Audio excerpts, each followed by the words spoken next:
So the first process that I want to speak about briefly is evaporation. We just saw a nice slide that shows all the processes and which processes are in the hydrologic cycle. The answer is lots of them. And like I said, there are some more important than others. Evaporation is the primary process by which water moves from the liquid state into the atmosphere as water vapor. So this happens everywhere that there is solar radiation or any type of heat that is exposed to liquid water. As soon as that water reaches a temperature, the boiling temperature, evaporation begins to happen.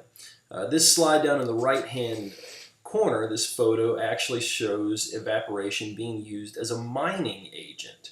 So what's happening here is these small ponds are salt water, seawater just from the ocean, and evaporation from the sun is being used to remove the water from the salt. This is a very common process and used all over the world where salt is mined.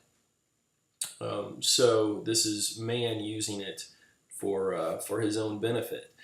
And my question here is, where would you expect to see more or less evaporation in open waters? So if we think about the oceans, would you expect to see more evaporation towards the equator or more evaporation at the poles? And if you said more evaporation at the equator, then you would be right. And the reason for that is because there's so much more solar radiation, so much more heat that the water at the equator is experiencing.